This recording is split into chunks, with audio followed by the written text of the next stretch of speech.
স্বাগত নিউজ 24 দিনের সংবাদে আপনাদের সাথে আছি আমি আকাশ হাসান। দেখছিলেন দিনের সংবাদ শিরোনাম। এবার জানিয়ে দিব পুরো খবর। সাংবিধানিক দায়বদ্ধতার প্রতি বিশ্বস্ত থেকে জনগণের সেবায় নিজেদের আত্মনিয়োগে প্রশাসনের নবীন কর্মকর্তাদের নির্দেশ দিলেন প্রধানমন্ত্রী শেখ হাসিনা। সেবাবান্ধব প্রশাসন, সুশাসন ও সর্বস্তরে ন্যায় বিচার প্রতিষ্ঠার আহ্বানও জানান তিনি। বুধবার আইন ও প্রশাসন প্রশিক্ষণ কোর্সের সমাপন অনুষ্ঠানে গণভবন থেকে যুক্ত হয়ে এসব কথা বলেন প্রধানমন্ত্রী। আরো জানাচ্ছেন শুকুর আমির। শ্রেষ্ঠ বাঙালি বিসিএস প্রশাসন একাডেমিতে 119 ও 120তম আইন ও প্রশাসন প্রশিক্ষণ কোর্সের এক ঝাঁক তরুণ কর্মকর্তার মিলন মেলা। গণভবন থেকে সমাপনী ও সনদ বিতরণী অনুষ্ঠানে যুক্ত হন প্রধানমন্ত্রী শেখ হাসিনা। সনদ ও ক্রেস্ট প্রধানমন্ত্রীর পক্ষে প্রশিক্ষণে কৃতিত্ব অর্জনকারী কর্মকর্তাদের সনদপত্র বিতরণ করেন জনপ্রশাসন প্রতিমন্ত্রী। ন্যায় বিচার প্রতিষ্ঠা ও জনগণের সেবায় প্রশাসনের দায়িত্ব কর্তব্য বিষয়ক সাংবিধানিক উদ্ধৃতি দিয়ে প্রধানমন্ত্রী সেবা বান্ধব প্রশাসন গড়ে তোলার আহ্বান জানান। বাংলাদেশের একটি মানুষও যেন না খেয়ে থাকে না খেয়ে কষ্ট না পায়, গৃহহীন না থাকে, চিকিৎসা এবং শিক্ষার অধিকার থেকে যেন বঞ্চিত না হয়, সেদিকে লক্ষ্য রেখে আপনারা রাষ্ট্রীয় দায়িত্ব পালন করবেন, সেটাই আমরা চাই। 3.5 বছরে বঙ্গবন্ধুর গড়ে তোলা সংবিধান, আর্থসামাজিক অবকাঠামো, আইন ও আন্তর্জাতিক স্বীকৃতি এখন সরকারের স্তরে স্তরে বিদ্যমান বলে উল্লেখ করেন সরকার প্রধান। 3.5 বছর মধ্যে তিনি যেমন একদিকে ধ্বংসপ্রাপ্ত বাংলাদেশকে গড়ে তোলেন, অপরদিকে বাংলাদেশের আর্থসামাজিক উন্নয়নের কাজ করেন, সেই সাথে সারা বিশ্বের প্রায় 150টার কাছাকাছি রাষ্ট্রের স্বীকৃতি আদায় করা এবং জাতিসংঘ, ওআইসি, কমনওয়েলথ সহ সমস্ত আন্তর্জাতিক প্রতিষ্ঠানের সদস্যপদ লাভ করা, এই কাজগুলি তিনি করে যান। শুধু তাই না, 9 মাসের মধ্যে তিনি আমাদের যে সংবিধান দেন, সেই সংবিধানে সংশোধন করে আমাদের রাষ্ট্রীয় সীমানা তিনি চিহ্নিত করে যান। দেশ, মাটি ও মানুষের কল্যাণে লক্ষ্য ঠিক রেখে কর্মকর্তাদের দায়িত্ব পালনের আহ্বান জানান প্রধানমন্ত্রী। শুকুর আমির, নিউজ 24, ঢাকা। যুব মহিলা লীগের বহিষ্কৃত নেত্রী শামীমা নূর পাপিয়া ও তার স্বামী মফিজুর রহমান সুমনের বিরুদ্ধে অবৈধ সম্পদ অর্জনের মামলায় দুদকের দেওয়া অভিযোগপত্র আমলে নিয়েছেন আদালত। 6,24,18,000 টাকার জ্ঞাত আয় বহির্ভূত সম্পদ অর্জনের অভিযোগে মামলা করেন দুদক। মামলায় পাপিয়া ও তার স্বামীকে আসামি করা হয়। মামলার অভিযোগে বলা হয়, গুলশানের এক বিলাসবহুল হোটেলে প্রেসিডেন্সিয়াল স্যুট এবং চেয়ারম্যান স্যুট সহ 25টি রুমে অবস্থান করে room night restaurant, spa, laundry, minibar, food বাবদ মোট 3,23,24,760 টাকার বিল পাপিয়া নিজেই ক্যাশে পরিশোধ করেন। এই হোটেলে থাকা অবস্থায় প্রায় 40 লাখ টাকার শপিংও করেন তিনি। এছাড়া তার আরও সম্পদ রয়েছে যার উৎস তিনি দেখাতে পারেননি। রোহিঙ্গা শীর্ষ নেতা মহিবুল্লাহ হত্যাকাণ্ডে গ্রেফতার আরও 3 রোহিঙ্গার 3 দিনের রিমান্ড মঞ্জুর করেছেন আদালত। বুধবার কক্সবাজার সিনিয়র জুডিশিয়াল ম্যাজিস্ট্রেট তামান্না ফারার আদালত এই আদেশ দেন। এর আগে মহিবুল্লাহ হত্যা মামলায় তদন্ত কর্মকর্তা এসআই কার্তিক চন্দ্র গ্রেফতার 3 রোহিঙ্গাকে জিজ্ঞাসাবাদের জন্য 7 দিনের রিমান্ডের আবেদন করেন। পরে শুনানি শেষে 3 দিনের রিমান্ড মঞ্জুর করেন আদালত। এনি পৃথকভাবে একই মামলার মোট 5 জনকে 3 দিন করে রিমান্ড মঞ্জুর করেন আদালত। গেল বুধবার রাতে কুতুপালং ক্যাম্পে অজ্ঞাত বন্দুকধারীদের গুলিতে নিহত হন রোহিঙ্গা নেতা মহিবুল্লাহ।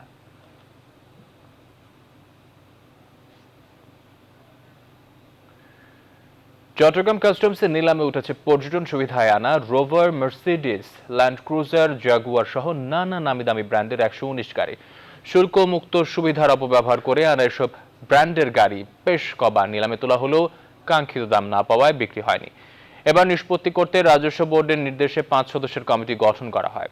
ব্যবসায়ীরা বলছেন, নিয়মিত নিলাম প্রক্রিয়া অব্যাহত থাকলে শুল্ক ফাঁকির প্রবণতা কমে। নয়ন বড়ুয়ার তথ্য ও চিত্রে ডেস্ক রিপোর্ট। দীর্ঘদিন ধরেই চট্টগ্রাম বন্দরে পড়ে আছে পর্যটন সুবিধায় আনা land rover, Mercedes, land cruiser, Jaguar সহ নানা নামি দামি ব্র্যান্ডের গাড়ি। অযত্ন আর অবহেলায় পড়ে থাকায় বেশ কিছু গাড়ির ইঞ্জিনে ধরেছে জং, কোনোটির চাকা ফেটে গেছে, চালু না থাকায় নষ্ট হয়েছে ব্যাটারিও। এবার যে কোনো মূল্যেই এসব গাড়ি বিক্রি করতে চায় কাস্টমস কর্তৃপক্ষ। এছাড়াও অনলাইনে কিনতে আগ্রহীরা কিভাবে নিলামে অংশ নেবেন সেজন্য রাখা হয়েছে প্রশিক্ষণের ব্যবস্থাও। দেখার সুবিধার জন্য আমরা যেটা করেছি সেটা হচ্ছে আমাদের ওয়েবসাইট, জাতীয় রাজস্ব বোর্ডের ওয়েবসাইট, এই দুটো ওয়েবসাইটে সেগুলো আপলোড করছি।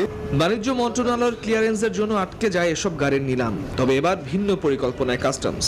যেগুলো কাঙ্ক্ষিত দর পাওয়া যাবে সেগুলো আমরা জাতীয় বাণিজ্য মন্ত্রণালয়ের সঙ্গে বসে সিপি দাখিলের সিপি প্রদানের উদ্যোগ নিব বলে আমরা নীতিগত সিদ্ধান্ত নিয়েছি। বন্দর কর্তৃপক্ষ বলছে 89টি কন্টেইনারে রাখা প্রতিটি গাড়ি বাবদ বন্দর ভাড়া পাবে প্রায় 75 লাখ টাকা। এছাড়াও বন্দর চত্বরে আছে আরো বেশ কিছু গাড়ি। সব মিলিয়ে এ পর্যন্ত মোট ভাড়ার পরিমাণ 90 কোটি টাকারও বেশি। ওগুলো অকশন হলে একদিকে যেন আমরা যে কিছুটা গুরুত্বপূর্ণ স্পেস আমাদের দখল করে আছে সেটা খালি হবে, এর বাইরে কারণ যেগুলো অকশন হয় সেগুলোর উপরে চিটং পোর্ট কোনো স্টোর রেন্টও পায় না। চট্টগ্রাম চেম্বার নেতারা বলছেন শুল্ক ফাঁকির প্রবণতা কমাতে নিয়মিত নিলামের বিকল্প নেই। নিলামযোগ্য পণ্য কেন বেশি হচ্ছে বা নিলামযোগ্য পণ্য যে কোনো ইম্পোর্টারের কারণে যদি এটা হয়ে থাকে তাহলে ওটাকে নিরুৎসাহিত করার জন্য যেসব সমস্যাগুলি আছে সেগুলোকে চিহ্নিত করে এই সমস্যার একটা দ্রুত সমাধান করতে হবে।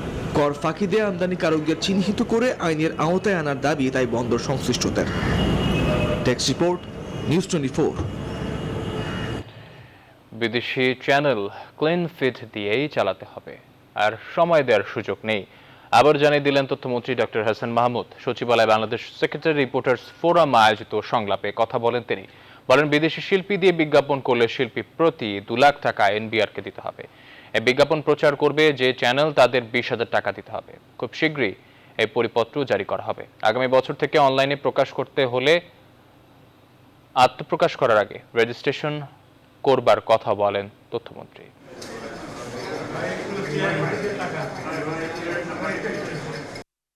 আমরাও তথ্য মন্ত্রণালয়ের পক্ষ থেকে তালিকা কেবল অপারেটর সহ সবাইকে দিয়েছি, ডিটেলস সংযোগ যারা পরিচালনা করেন তাদেরকে সহ সবাইকে দেওয়া হয়েছে। সে অনুযায়ী অনেকেই শুরু করেছেন, যারা শুরু করেনি তারাও খুব সহসা শুরু করবে। আর যে সমস্ত চ্যানেল ক্লিন ফিট হবে, যখন হবে তখনই সম্প্রচারের ক্ষেত্রে কোনো বাধা থাকবে না। ঢাকার মিরপুরের চিড়িয়াখানা এলাকায় এক বাড়ির সামনে মাটি খুঁড়ে মর্টার শেল সদৃশ্য বস্তু উদ্ধার করে নিষ্ক্রিয় করেছে র্যাবে বোমা ডিসপোজাল ইউনিট। বুধবার সন্ধ্যায় শাহালি থানার রাইনখোলায় দুলাল মিয়া নামে এক ব্যক্তির বাড়ির সামনে ওই বস্তু পাওয়া যায়। বাড়ির সামনের ফাঁকা জায়গায় গাড়ির ওয়াশ পয়েন্ট বানানোর জন্য শ্রমিক দিয়ে মাটি কাটাচ্ছিলেন দুলালের স্ত্রী। মাটি খোঁড়ার এক পর্যায়ে মর্টার শেলের মতো দেখতে ওই বস্তুটি পাওয়া যায়। র্যাবে খবর দিলে তারা ঘটনাস্থলে গিয়ে দুপুরের দিকে সেটি নিষ্ক্রিয় করে।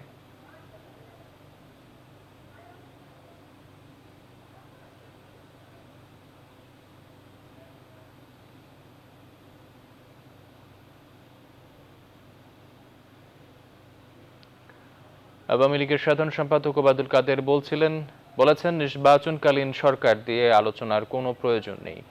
নিরপেক্ষ সরকার নয়, নিরপেক্ষ নির্বাচন কমিশন গঠনে বিএনপি সহ সংশ্লিষ্ট সবার সহযোগিতার আহ্বান জানান তিনি। বুধবার নিজ বাসভবনে ব্রিফিংকালে এসব কথা বলেন ওবায়দুল কাদের।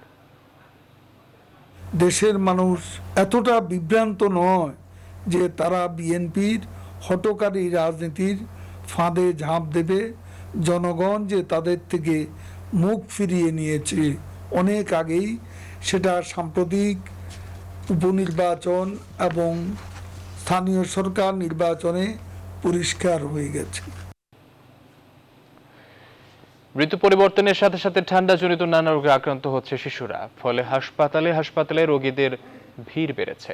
এ অবস্থায় শীতের শুরুতে শিশুদের প্রতি বেশি যত্নবান হওয়ার পরামর্শ চিকিৎসকদের। ফরিদপুর থেকে খায়রুজ্জামান সোহাগের তথ্য ও ছবিতে ডেস্ক রিপোর্ট। দিনে গরম, রাতে ঠান্ডা, এমন দ্বৈত আবহাওয়ায় গেল 1 সপ্তাহ ধরে নিউমোনিয়া, জ্বর, সর্দি, কাশি, ডায়রিয়া সহ ঠান্ডাজনিত নানা রোগে আক্রান্তের সংখ্যা বেড়েছে। এদের মধ্যে শিশু ও বয়স্ক রোগীর সংখ্যা সবচেয়ে বেশি।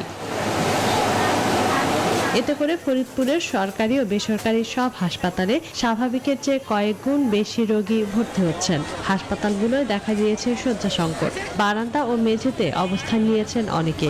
আবার শয্যা আর চিকিৎসার আশায় এক হাসপাতাল থেকে অন্য হাসপাতালে ছুটছেন অনেকে। ঠান্ডায় শ্বাসকষ্টে ভুগতেছি। 4 দিনে 4 বারই ডাক্তার দেখাইছি, কিন্তু কোনো পরিবর্তন আসে নাই। সবশেষে এই হাসপাতালে এসে ভর্তি হয়েছি। 3 দিন যাবৎ ভর্তি আছি।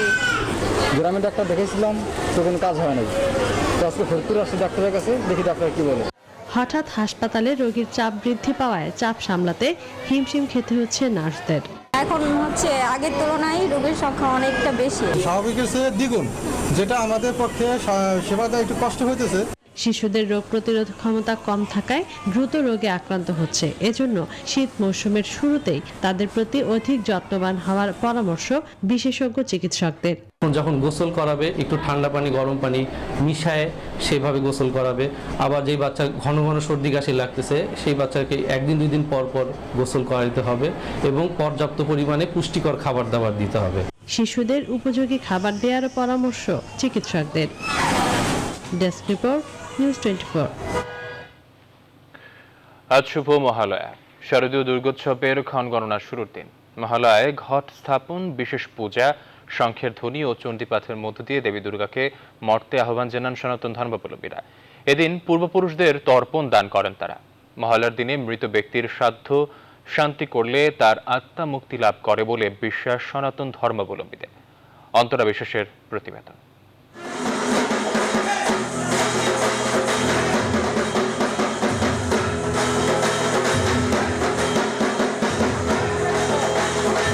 দেবী দুর্গা প্রতি বছর মর্তে আসেন, বধ করেন অসুর নামের অশুভ শক্তিকে। সনাতন ধর্মাবলম্বীদের বিশ্বাস, মনের অসুরকেও বধ করেন দেবী, পৃথিবীতে আনেন শান্তি। পুরাণ মতে মহালয়ার দিনে দেবী দুর্গা মহিষাসুর বধের দায়িত্ব পান। শিবের বর পাওয়ায় মহিষাসুরকে কোনো দেবতা বা পুরুষ হত্যা করতে পারছিলেন না। তাই ব্রহ্মা, বিষ্ণু ও শিব 3 দেবতার শক্তি দিয়ে নারী শক্তি দুর্গার সৃষ্টি হয় মহালয়ার দিনে। চণ্ডীতে আছে দেবী দুর্গার সৃষ্টির বর্ণনা। মহালয়ায় শ্রী শ্রী চণ্ডী পাঠের মধ্য দিয়ে দেবীকে আহ্বান জানানো হয়। মহালয়াটা আসলে মায়ের আগমনী বার্তা। এই দিন থেকে আসলে উৎসব শুরু, আর উৎসব মানেই তো সবাই হই হুল্লোড়, আনন্দ। আমরা মায়ের নিকট প্রার্থনা করছি যেন আমরা এই অতিমারি থেকে সবাই মুক্ত হয়ে আমরা যেন শান্তি বিরাজ করে সবার মাঝে। পূজাটা যেন সুন্দরভাবে হয় এবং সবার যেন ভালো হয়, কল্যাণ হয়, এই কামনা। 11 তারিখ থেকে মা দুর্গা পুজো শুরু হবে, ষষ্ঠী। এবারও কিন্তু আমরা করোনার যে বিষয়টা মহামারী সেটি আছে এবং স্বাস্থ্যবিধি মেনে আমরা পুজোটি করব। গতবারের মতো এবারও পুজোটি হবে আমাদের উৎসবের পাঠটা আমরা বাদ রাখবো। মহালয়ায় পূর্বপুরুষদের তর্পণ বা জল দান করেন সনাতন ধর্মাবলম্বীরা। মহালয়ার পর ষষ্ঠ দিন হয় মহাষষ্ঠী, আর 10ম দিনে বিজয়া দশমী। এবছর দেবী ঘোড়ায় চড়ে মর্তে আসবেন আর দোলায় চড়ে স্বর্গে ফিরবেন। অন্তরা বিশ্বাস, নিউজ 24, ঢাকা।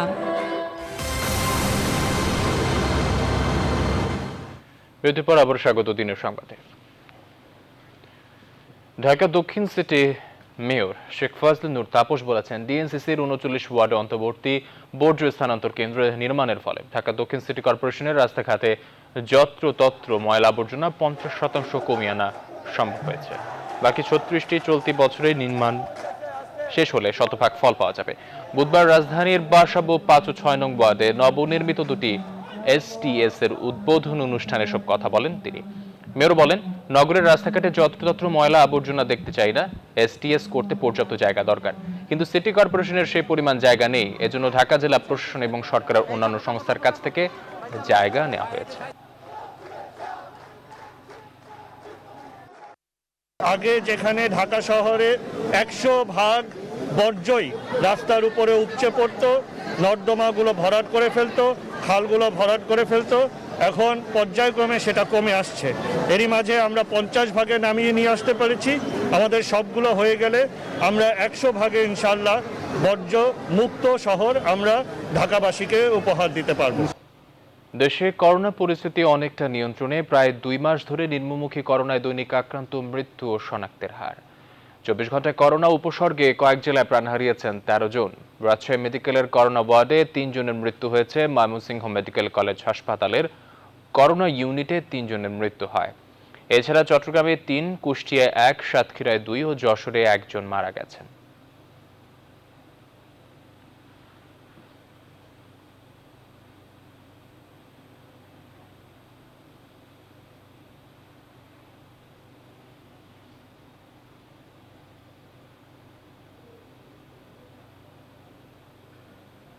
এবার ফার্স্ট সিকিউরিটি ইসলামী ব্যাংক অর্থ বাণিজ্যের সংবাদ।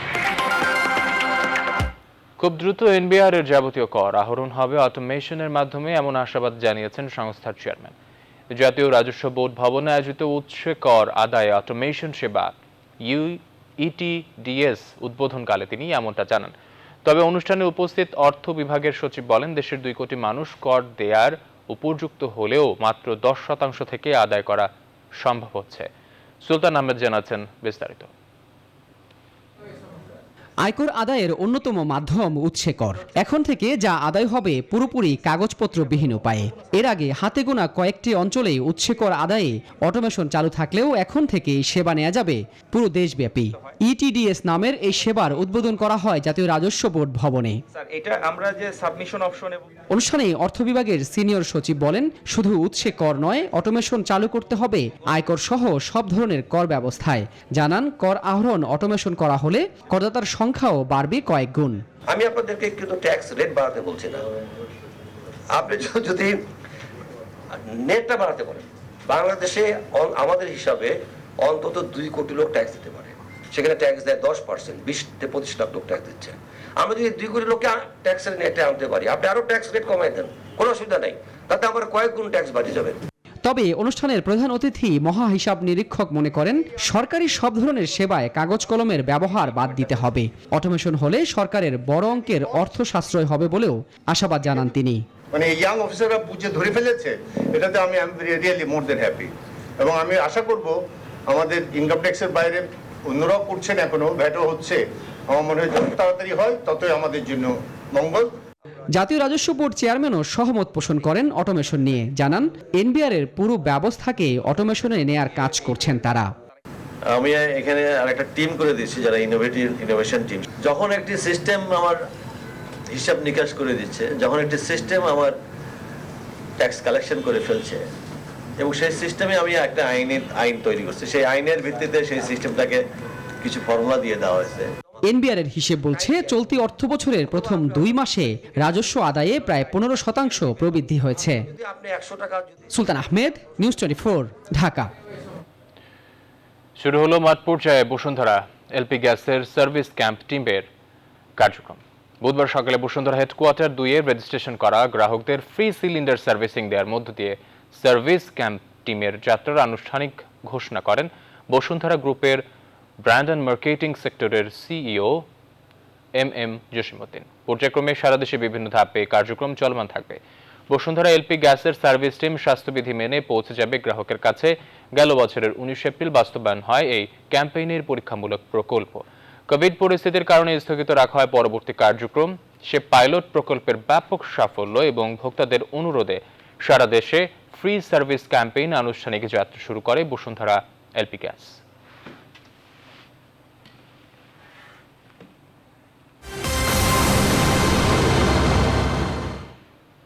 বিরতির পর আবার স্বাগত দিনের সংবাদে।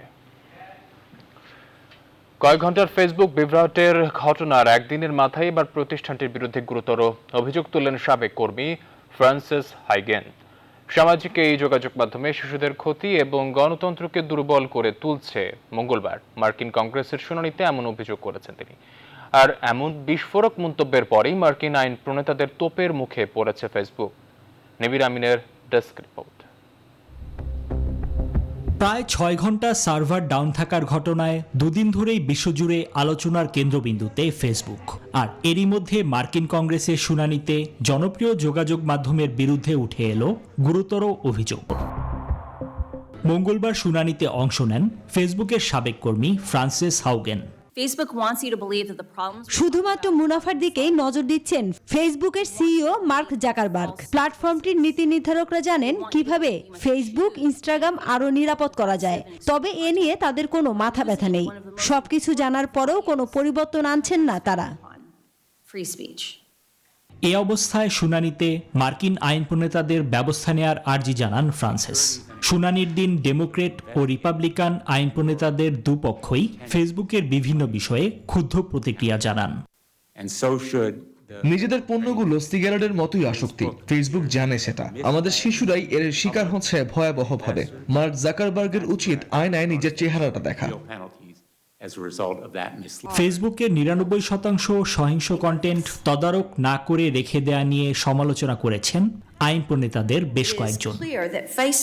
নিবির আমিন, নিউজ 24। আফগানিস্তানে তালেবান সরকারের সঙ্গে বৈঠক করেছেন ব্রিটিশ প্রধানমন্ত্রী বরিস জনসনের বিশেষ দূত সাইমন গাস।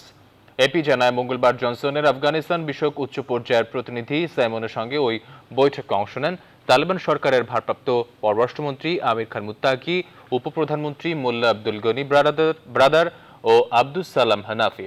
বৈঠকে আফগান সংকট নিয়ে যুক্তরাজ্য কিভাবে সহযোগিতা করবে তা নিয়ে বিস্তারিত আলোচনা হয়।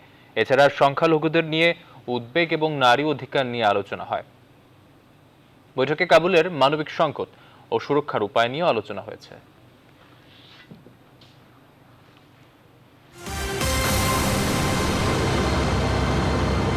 বিরতির পর আবারও স্বাগত সংবাদে। চলছে বাংলাদেশ ক্রিকেট বোর্ড বিসিবি পরিচালনা পর্ষদের নির্বাচন। সকাল 10টায় শুরু হয়েছে এই প্রক্রিয়া, শেষ হবে বিকেল 5টায়। ভোট গ্রহণ শেষে আজই জানা যাবে ফলাফল। শেষ 2 মেয়াদে 8 বছর টাইগারদের ক্রিকেটকে এগিয়ে নিতে যারা নিজেদের অবদান রেখেছেন, আবারও তাদের বেশিরভাগই পরিচালক হিসেবে নির্বাচিত হওয়ায় এখন সময়ের ব্যাপার মাত্র। অবশ্য বেশ কয়েকজন নতুন মুখও এগিয়ে আছেন এই দৌড়ে, তাই অনেকটা নিশ্চিতভাবে বলা যায় দুইবারের সাবেক সভাপতি নাজমুল হাসান পাপন পুরনোদের সঙ্গে বেশ কিছু নতুন মুখ নিয়ে আবারও বিসিবির দায়িত্ব নেওয়ার অপেক্ষায়। হ্যাট্রিক জয়ের পথে পাপন গঠনতন্ত্র অনুসারে নির্বাচিত হয়ে আসছেন 23 প্রার্থী।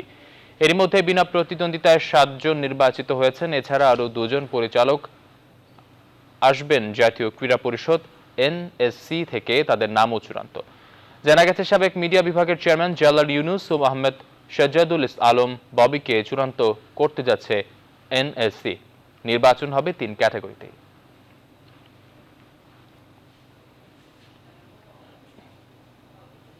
বিসিবি নির্বাচনে ভোট গ্রহণ চলছে। সর্বশেষ খবর জানাতে সরাসরি যুক্ত হচ্ছেন সহকর্মী পার্থ বণিক। পার্থ, আপনার কাছ থেকে জানতে চাচ্ছি, নির্বাচন তো চলছে, ভোট কখন নাগাদ শেষ হবে ভোট গণনা এবং কখন আসতে পারে সে কাঙ্ক্ষিত ফলাফল, বিস্তারিত জানাবেন।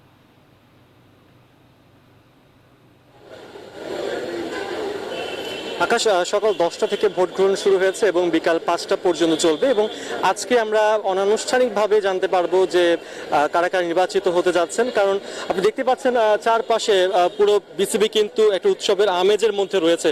সেই সকাল থেকে আমরা দেখতে পেয়েছি একে একে কাউন্সিলররা আসছেন, যারা পরিচালক পদপ্রার্থী তারা আসছেন এবং সকলে কিন্তু বিশাল শোডাউন করছেন। এবং যেহেতু বা কোনো প্যানেল নেই, তাই একটা উৎসব মুখর পরিবেশে সবার সমান সুযোগ রয়েছে এবং সেই সুযোগটাই আসলে সবাই কাজে লাগাতে চান। আপনি জানেন যে 3টে ক্যাটাগরিতে নির্বাচন হচ্ছে। বিসিবিতে মোট পরিচালক পদ সংখ্যা 25, এর মধ্যে 2 জন জাতীয় ক্রীড়া পরিষদ থেকে নির্বাচিত বা মনোনীত হয়ে আসেন পরিচালক পদে। নির্বাচনটা হয় 23টা পরিচালক পদে, তো 23 পরিচালক লড়বেন। তার আগে 7 জনই বিনা প্রতিদ্বন্দ্বিতা নির্বাচিত হয়ে গেছেন। ক্যাটাগরি 1-এ নির্বাচন হবে শুধুমাত্র ঢাকা এবং রাজশাহী বিভাগে। ঢাকা বিভাগে যেহেতু 4 জন প্রতিদ্বন্দ্বী ছিলেন, 2 জন নির্বাচিত হবেন।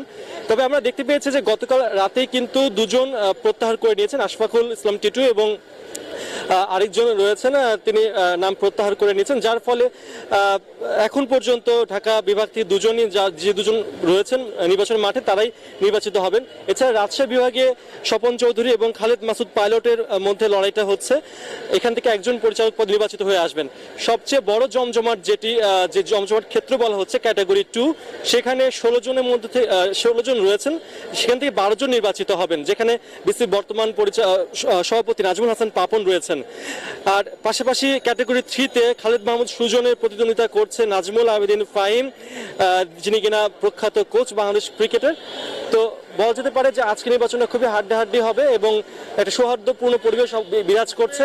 নাজমুল হাসান পাপন ইতিমধ্যেই তিনি ভিতরে ঢুকেছেন ভোট প্রদানের জন্য। তো সময় সময় আপনাদেরকে আমরা সবশেষ খবরটি জানিয়ে দেব। আকাশ। পার্থ, আপনাকে ধন্যবাদ। জাতীয় দলের প্রতি আস্থা আগে থেকেই ছিল এবং আছে, তবে এতদিন ফলাফল না পাওয়ার কারণ হিসেবে দল পরিচালনায় সঠিক সিদ্ধান্তের ঘাটতিকে দায়ী করলেন সালাউদ্দিন। বললেন বাংলাদেশ পরবর্তী 2টি ম্যাচই জয়ের সামর্থ্য রাখে। মালদ্বীপ থেকে আরো জানাচ্ছেন মাহফুজুল ইসলাম। দল খেলেছে বুক চিতিয়ে 2 ম্যাচে 4 পয়েন্ট, ভারতের বিপক্ষে পিছিয়ে পড়েও 10 জনের দল নিয়ে ড্র করে 1 পয়েন্ট নিয়ে মাঠ ছাড়ার আনন্দ। ছেত্রীর গোলে এগিয়ে গিয়েছিল ইন্ডিয়া।